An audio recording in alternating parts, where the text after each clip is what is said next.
Las candidaturas ciudadanas independientes, admitidas y reguladas en la ley electoral mexicana, debieran ser el espacio para aquellos mexicanos sin partido que deciden proponerse para votar y ser votados a un cargo de elección popular. En cada proceso se muestra una especie de torcimiento del espíritu que establecen las reglas para este tipo de candidaturas. Los órganos electorales dan ese matiz que ensucia el proceso, una especie de traspié político intencional a quienes desde la ciudadanía independiente intentan ejercer su derecho al margen de los partidos. Nos toca platicar con Mario Cato Rodríguez, profesor de bachillerato. Nos cuenta cómo va su experiencia ahora que decide ser candidato a diputado local por el distrito electoral número 15.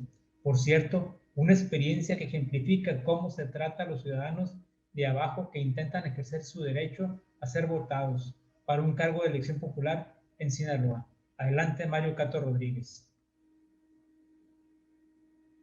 A ver esta entrevista y a todas.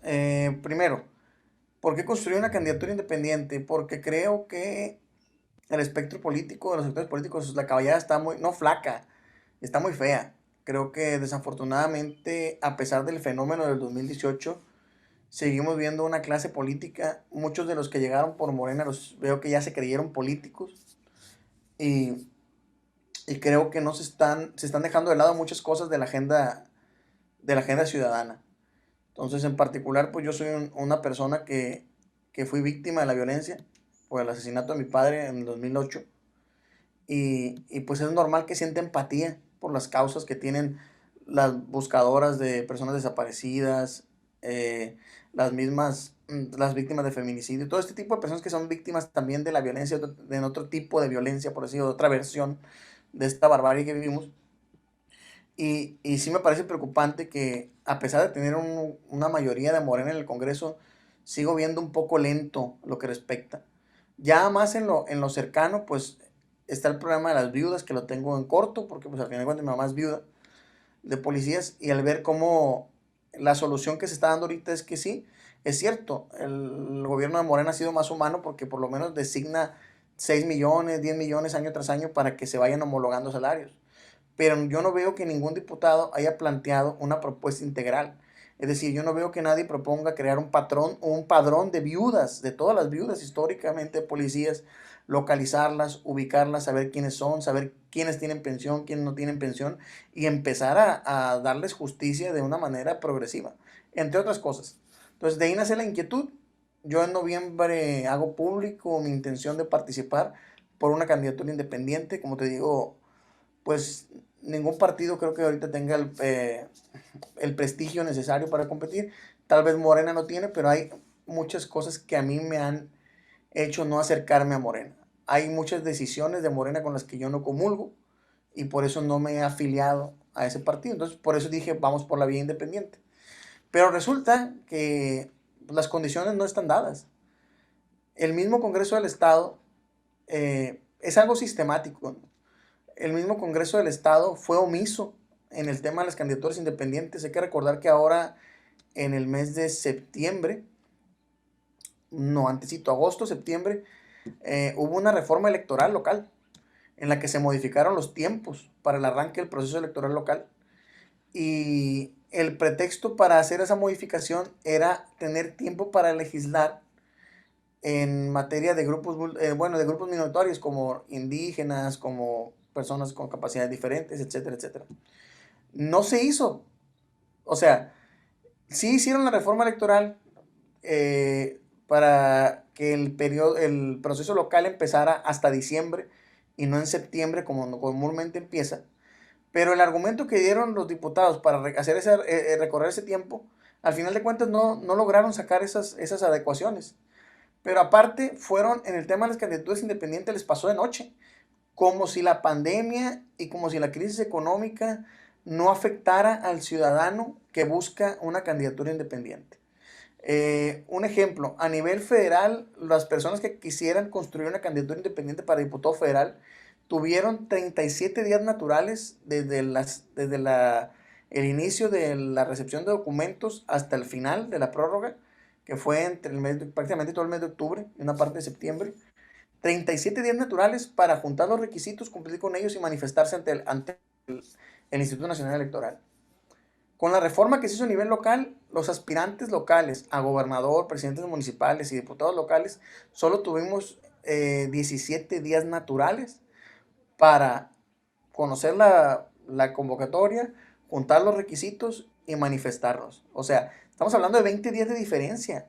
Cuando, pues, ¿cuál es la diferencia entre una persona que aspira a un cargo local y un cargo federal? Se supone que no debe haber ninguna, porque las diferencias ya vienen marcadas en los tiempos de campaña. Pero en los tiempos para ser aspirante no hay ningún argumento. Dos, también lo he dicho, ¿no? Otras personas que después por diversos intereses también ahora andan, digamos, peleando las candidaturas independientes, que es un grupo que encabeza Ricardo Mendoza, ¿no? Pero ellos también tienen razón cuando dicen, o sea, no hay condiciones para ir a la calle a pedir firmas. Y el Poder Legislativo no tomó ninguna medida cautelar para eso. Les pasó de noche. O sea, literalmente todo lo referente a la construcción y al proceso de una candidatura independiente le pasó de noche al Poder Legislativo.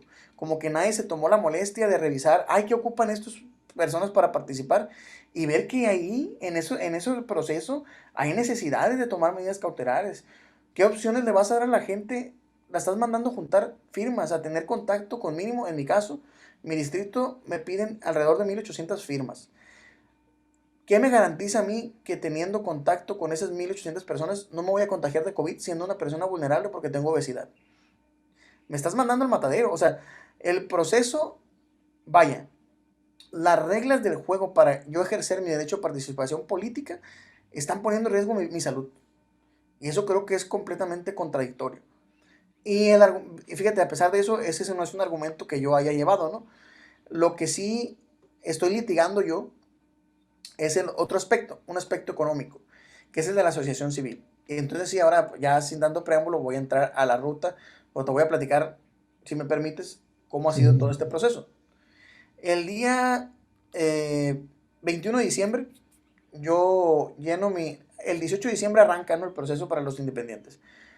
Sale la convocatoria por ahí del 16 de diciembre, pero fíjate, también ahí el órgano ejecutivo, que es el Instituto Estatal Electoral, cómo van reduciendo las posibilidades de acción del candidato independiente.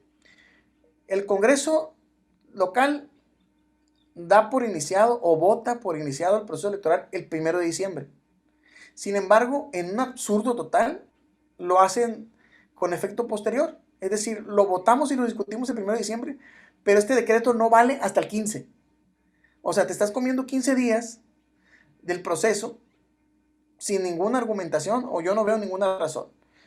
Pero aparte, para los independientes ya hay una desventaja de un día, porque la ley dice que las convocatorias para las candidaturas independientes saldrán un día después de que se expida la convocatoria para el inicio del proceso electoral en turno. Quiere decir que el Congreso vota y aprueba el inicio del proceso electoral y la convocatoria el 1 de diciembre, entra en efecto hasta el 15 de diciembre y es hasta el día 16 de diciembre cuando el órgano público local, que es el IES, saca la convocatoria. Pero aparte, el IES saca la convocatoria el 16 con efecto hasta el 18.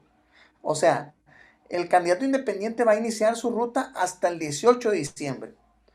Yo reviso y en un primer momento consideré que había todo para cumplir e inscribirme bien. Pero después analicé porque se acercó a mi gente. Cuando yo me manifesté se me empezaron a acercar algunas personas interesadas en el distrito 13, interesadas en el distrito 12, en el distrito 16, sobre todo un joven del distrito 16, Jorge Hernández. Y ya platicando y comiendo con él, pues me doy cuenta de que, oye, ¿cómo es posible que un joven, fíjate, un joven de 20, 21 años que esté interesado en participar, no va a poder? ¿Por qué? Porque no tiene dinero. Esa es la realidad. O sea, lo que lo excluyó de participar en este proceso electoral es no tener dinero. Entonces ya me doy yo cuenta de eso y digo, no, pues sí, tengo que ser, no puedo simplemente ver por el que yo quiero ser candidato y voy a participar y a toda costa voy a ver cómo soy candidato. No, no, no. Yo creo que en ese momento dije, voy a enarbolar una causa que a lo mejor me va a poner en riesgo la participación, como está pasando, pero hay que enarbolar esa causa. Y entonces yo el día 21 de diciembre presento ante el Instituto Estatal Electoral mi formato de manifestación de intención de participar como candidato independiente por el Distrito Local 15 y le anexo una carta de exposición de motivos. en la cual expongo, entre otras cosas, pues la situación de la pandemia, falta de capacidad de capacitación de los notarios, esa es otra cosa. Apenas tenemos 2015, 2016, 2018 y esta es la cuarta vez. Van 4 procesos electorales en que son posibles las candidaturas independientes y requiere un trámite notarial. Pero de los 100 notarios o no sé cuántos notarios tengamos en el estado, ¿cuántos están capacitados para realmente saber hacer redactar ese tipo de asociación civil? Porque aparte no es una asociación civil común. Te piden una asociación civil específica con un estatuto específico que avalan las autoridades electorales y que son asociaciones civiles desechables, porque solamente te mandan a hacer esa figura moral para términos de fiscalización. Es decir, tú vas a gastar como ciudadano 10,000 pesos en una asociación civil que cuando se acabe el periodo electoral la vas a tener que liquidar, hayas ganado o hayas perdido. Y la vas a tener que liquidar y pues es tirar a la basura 10,000 pesos. Cuando sabemos que la esencia de la asociación civil y de esa figura, pues es precisamente crear una figura colectiva que permita hacer trabajos en pro de la sociedad, ¿no? Entonces, en un absurdo, estos señores piden una asociación civil desechable. Entonces, yo, entre las cosas que argumento es lo que te dije ahorita, que solamente que un trámite notarial de una asociación civil lleva alrededor de 3 o 4 semanas y el IES, la convocatoria nada más nos da 17 días naturales. Yo me adelanté, tomé mis previsiones y en cuanto el IES aprobó el Estatuto Único, lo bajé, lo descargué y mandé al notario. Empecé mi trámite el 6 de diciembre. Aún así, el día 21 de diciembre, cuando yo hablo con el notario, me dice, pues ya está listo, falta firmar, pagar y va al registro público. Y en el registro público va a tardar 2 semanas. Ya no me daban los tiempos. Si yo hubiera mandado a hacer la asociación civil sale entre el 4 y 5 de enero. Y el plazo fatal era el domingo 3 de enero. Porque aparte, otra cuestión que también expongo en la carta es que los diputados fueron tan inteligentes que recorrieron el proceso electoral para que empezara en periodo vacacional. O sea, le marcas una ruta crítica complicadísima en términos burocráticos a un aspirante a candidato independiente, porque para simplemente manifestarte como aspirante, ni siquiera como precandidato o candidato, aspirante, o sea, de todas las etapas para ser candidato independiente, la más difícil es la primera, que es en la que tú digas, en la que tú levantes la mano, porque en esa primera te piden los documentos referentes a la asociación civil, que implican, además de dinero, mínimo 10,000 pesos, todo una ruta burocrática. Tienes que hacer trámites con el registro público de la propiedad, con el SAT y con una institución bancaria, en medio de una pandemia. Cualquier persona que haya ido a un banco de marzo del 2020 en adelante sabe cómo están funcionando los bancos en este momento y lo complicado que es incluso ir a cambiar un cheque. Ahora imagínate ir a aperturar una cuenta de una figura moral. El registro público de la propiedad, pues por eficiente no es reconocido, ¿no? Y ahí el notario dice que son mínimo 2 a 3 semanas. Y el SAT ni se diga. Cualquier persona que haya hecho trámites con el SAT sabe lo complicado también.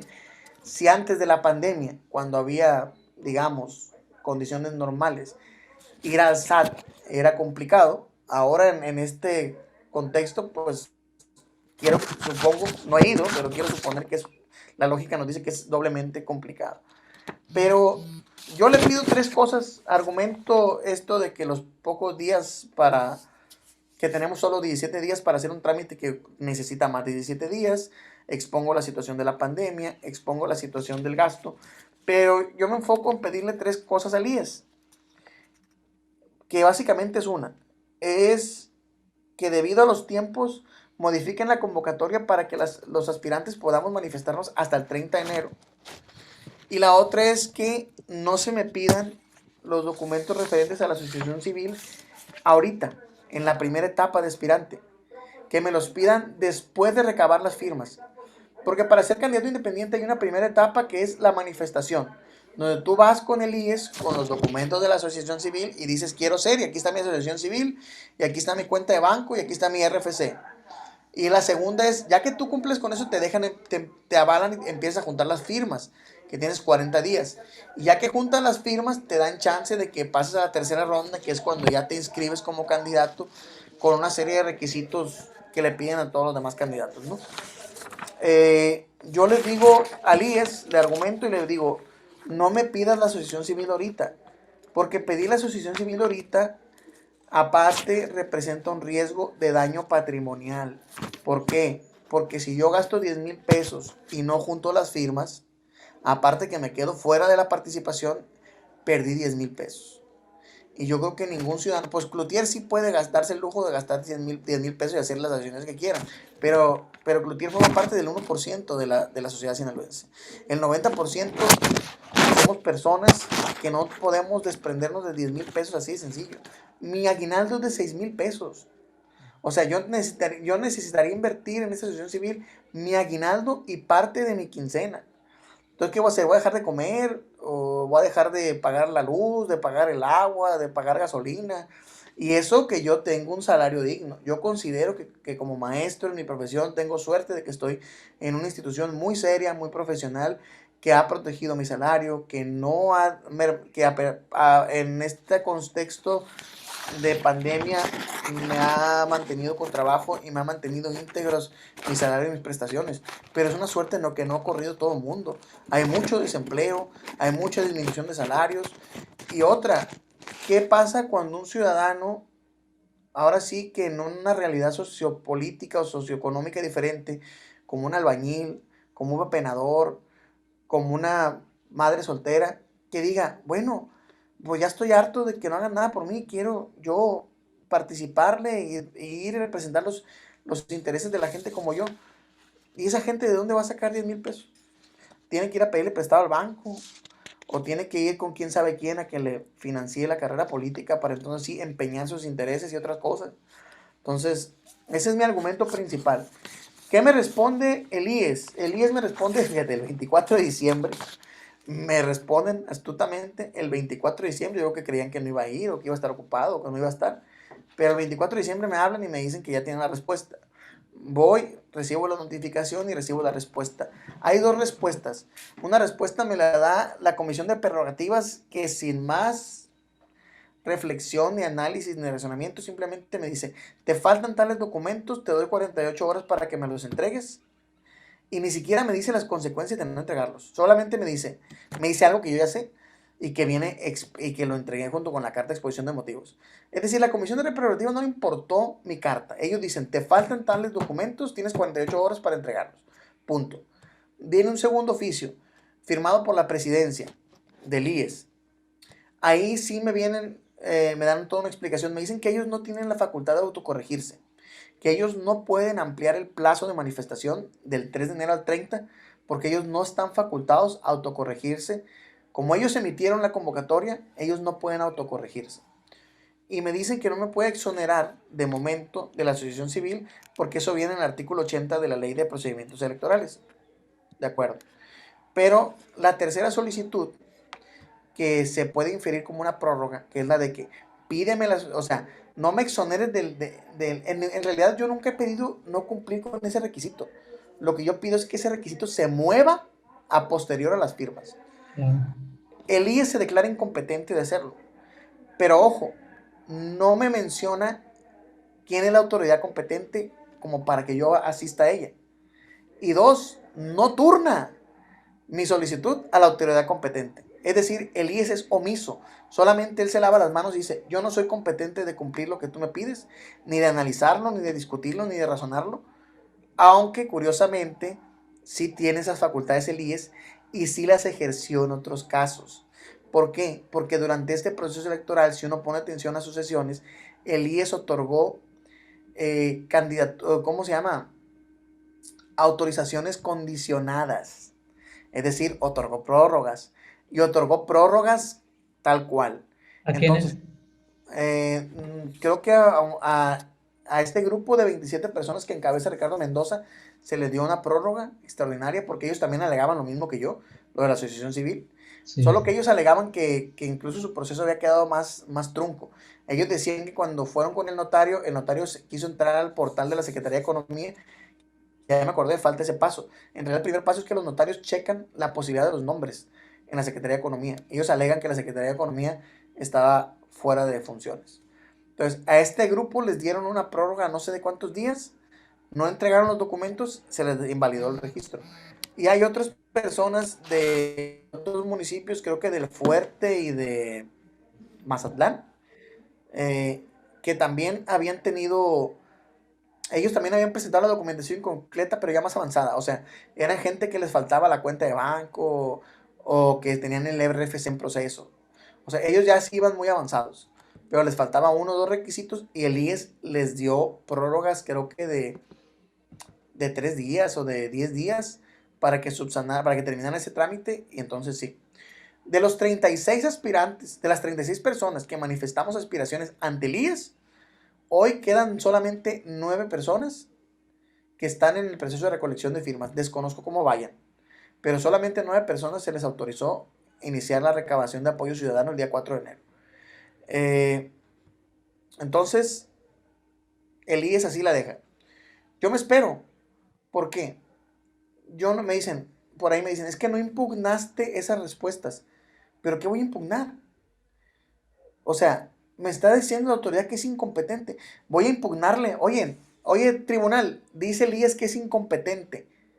Dile que no. Dile que sí es competente, que me resuelva. Tiene razón, ellos son incompetentes. Lo que tal vez debe haber impugnado es que el IES no canalizó a la autoridad competente mi solicitud. Eso tal vez sí. Yo me esperé, entonces, porque aparte eso fue una respuesta. Ojo, la respuesta me la dio Presidencia y la Comisión de Prerrogativas. Es decir, me la dieron dos departamentos del IES, pero nunca fue una respuesta del Consejo General. Entonces yo también por eso me esperé. Bueno, no me resuelves, ok, me espero a que haya sesión del Consejo Electoral y a que tú discutas y determines qué vas a hacer con mi solicitud. El 3 de enero sesión del Consejo Electoral, les pasó de noche. Lo único que dijeron es, no cumplió, lo declaramos como no presentada. No, o sea, la carta ni la leyeron, ni la mencionaron, ni la discutieron. A los consejeros del IES parece ser que, pues nomás votamos sí, no, y ya.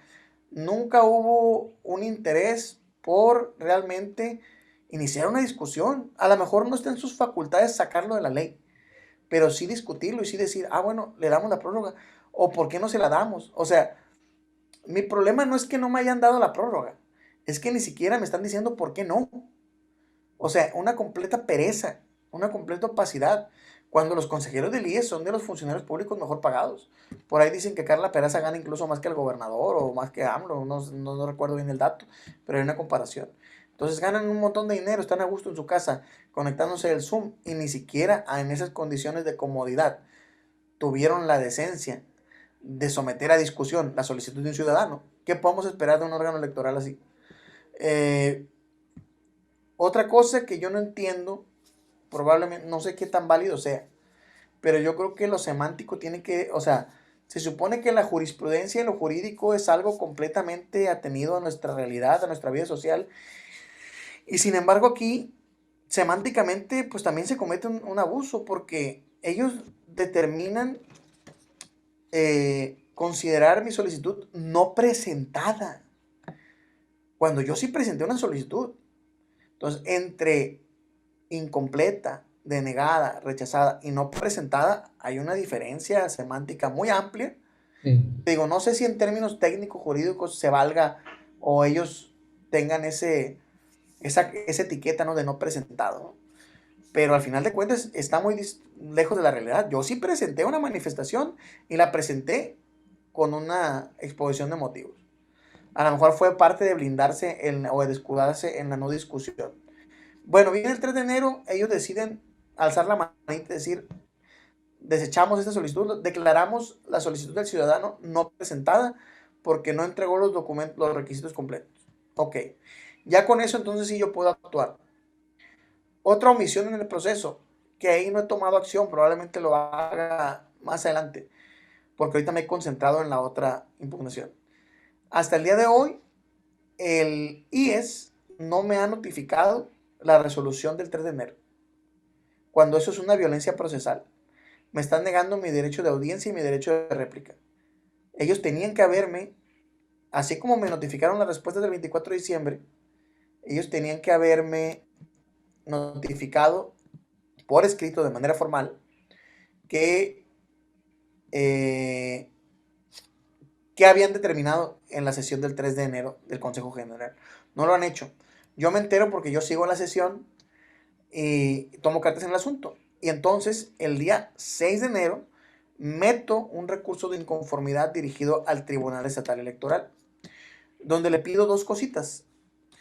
Una, que le ordenen al IES que me dé la calidad de aspirante, que me permita recabar firmas, y que ya que pase eso, me permita entregarle entonces sí los requisitos referentes a la asociación civil. Pues, oh sorpresa, yo primero estaba gozoso porque mi recurso de mi inconformidad se transforma en un juicio de derechos políticos y se le turna a un magistrado. Y ese magistrado era Luis Alfredo Santana Barraza, un hombre que hasta el 2018 fue el abogado de Manuel Cloutier y que tiene mucha experiencia en la defensa de candidaturas independientes y en asociar la candidatura independiente como un derecho humano, como derechos políticos. Pues vaya sorpresa que ahora el señor magistrado Luis Santana Barraza sacó el proyecto en contra. Y no solo lo sacó en contra, sino que tenía tanta prisa por sacarlo en contra que hizo un proyecto pésimo. El señor se puso a divagar en cosas. Prácticamente su proyecto era un juicio de inconstitucionalidad, porque yo en mi carta argumento, pongo generalidades. Pues yo cometí el error de querer justificar, digamos, mi petición y les pongo ahí que pues que tienen que ser conscientes del artículo primero constitucional, del derecho pro persona, de que si llegara a haber un conflicto entre la ley local y la constitución, pues se tiene que apelar. Pues el señor creyó que yo estaba metiendo un recurso de inconstitucionalidad cuando no es eso. Yo metí dos peticiones muy concretas. Dile al IES que discuta lo mío y dile al IES que me dé chance de recolectar firmas y de entregarle después lo referente a la asociación civil. ¿Por qué? ¿Cuál es el principal argumento? Daño patrimonial. Pues al magistrado le pasó de noche el argumento de daño patrimonial, ni siquiera lo menciona en su ponencia, ni siquiera lo menciona. Y tampoco menciona mis dos peticiones. Y tampoco menciona, a pesar de que yo les anexé copias de las respuestas del IES, tampoco las menciona. Le pasa de noche, o sea, el magistrado como que vio ahí las generalidades que yo puse y se viajó y hizo un proyecto en contra. Se va al pleno y en el pleno se vota en contra. Pero la magistrada Carolina Chávez Rangel y la magistrada Aedin Suárez hacen un voto concurrente y le enmiendan la plana completamente al magistrado ponente. Ese voto concurrente a mí es prácticamente la columna vertebral de mi impugnación que ya hice, pero que no he metido en el transcurso del día de hoy. La voy a entregar para que se vaya a la sala regional. Porque el proyecto del magistrado Santana Barraza viola el principio de exhaustividad. Él, como no tomó en cuenta mis dos peticiones, le pasaron de noche, es decir, no fue exhaustivo. Él tenía que haber agotado todo lo que venía en mi recurso. Y al no atender, o sea, hizo lo mismo que el IES, pues. El IES le sacó la vuelta a discutir y se lavó las manos. Y el magistrado tampoco vio esa solicitud de prórroga de entregar los requisitos después de las firmas. Y como no la metió su discusión y no la atendió, pues también está siendo omiso. Entonces ahí se viola el principio de exhaustividad. Y la otra, se viola el principio de certeza jurídica, porque el Tribunal Electoral de diciembre a enero ha manejado criterios diferentes. Resulta que a Manuel Cloutier los magistrados tomaron con él una actitud de maximización de derechos, y a pesar de que mi solicitud es muy parecida a la de Manuel, ¿por qué? Porque Manuel impugnó los días de firmas para que se cambiaran en el caso de gobernador de 40 a 60. Es decir, él está impugnando la modificación de un requisito. No está pidiendo que lo quiten, está pidiendo que lo modifiquen. Yo estoy pidiendo lo mismo. Yo no estoy pidiendo que quiten el requisito de la asociación civil. Yo estoy pidiendo que lo modifiquen en el momento en que lo piden. Entonces, son, digamos, dos demandas muy similares y el Pleno, o la mayoría de los magistrados del Pleno, asumen actitudes completamente diferentes. Mientras que con Manuel Cloutier toman una actitud de maximización de derechos y le dan la razón incluso, y le ordenan incluso al IES modificar la convocatoria en ese aspecto. A mí no. A mí me negaron. Conmigo tomaron una actitud de restricción de derechos y buscaron todo lo posible para argumentar que mis agravios eran infundados. Pero otra cosa, el día 19, o sea, esta discusión del TESIN se da el día 18 de enero. El día 19 de enero discuten las solicitudes de Ricardo Mendoza y de 27 personas que lo acompañan. Ellos vienen de Morena, renunciaron a Morena, se hacen llamar Juntos Rescatemos Sinaloa y vienen en paquete. Pues son 27 personas que tienen el mismo abogado y etcétera, etcétera. Pues en el caso de ellos también los magistrados asumen una actitud de maximización de derechos. Tan es así que le ordenan al IES darle 10 días más de prórroga para que ellos entreguen los documentos faltantes, que eran los de la asociación civil. Entonces, ¿cuál es la diferencia entre Ricardo Mendoza, Manuel Cloutier y yo? No lo sé, pero pues a los magistrados les pareció que yo no tengo derecho a participar, o no sé en qué se basaron. Entonces, como a mí me preocupa mucho, pues no tengo elementos para decir que hubo dolo por parte del magistrado Santana, ¿no?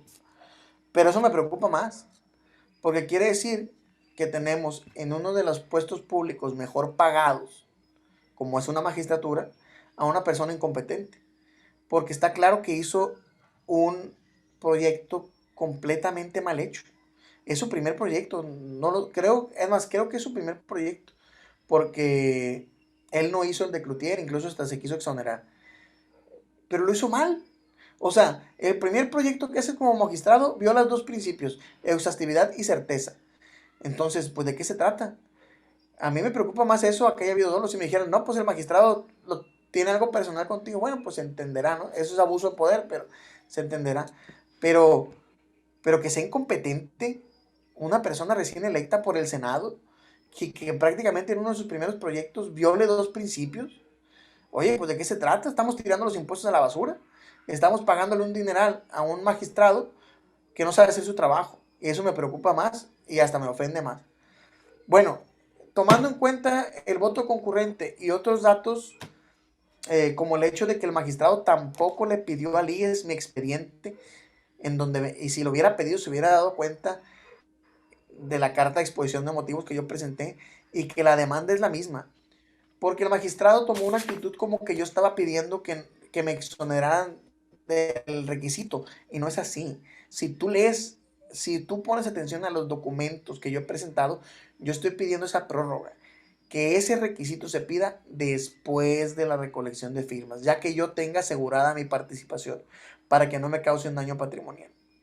Entonces, ya tengo hecho el recurso, ya está redactado. Por otras cuestiones no he podido irlo a entregar. Hoy se vence el día. Después de esta entrevista voy a ir al ciber, voy a imprimirlo, voy a entregarlo al tribunal, porque a pesar de que es domingo, en periodo electoral, todos los días son hábiles. Y aquí tengo ya el número telefónico al que tengo que llamar para que me atiendan y me reciban el documento. Tengo hasta hoy a las 12 de la noche. Yo te quiero confesar que veo muy poco viable mi participación ya. Incluso aunque los tribunales al final de cuentas me den la razón, operativamente no es viable ser candidato independiente. Ya estamos a finales de enero, ya va a ser muy difícil en términos operativos lograr las firmas y lograr todo eso. Aún así voy a seguir litigando. Aunque yo creo que técnicamente estoy fuera del proceso, voy a seguir litigando hasta, si se puede, hasta la Suprema Corte, porque yo lo que me interesa es que se sienta un precedente y que las autoridades competentes discutan eso, discutan si mi argumento de daño patrimonial es o no es razonable. Y si sí es razonable, que tomen las medidas necesarias. Yo quiero asumir también el compromiso de aquí al 2024 a presentar una iniciativa para reformar las candidaturas ciudadanas, los procesos para candidaturas ciudadanas, pero a veces no es suficiente la vía legislativa porque tú sabes que al final de cuentas en el Congreso te mayoritean. Entonces por eso el litigio, porque hay que trabajar en las dos vías. En la vía política, presentando una iniciativa, impulsándola, socializándola, pero también hay que ir poco a poco sentando presente jurídico para si los legisladores no quieren ser empáticos, no quieren ser razonables, no quieren demostrar un verdadero compromiso con la participación política de todos los ciudadanos y ciudadanos, bueno, hay que obligarlos, hay que hacer que la Corte los obligue a asumir esa actitud de magnificación de derechos y de una verdadera participación política.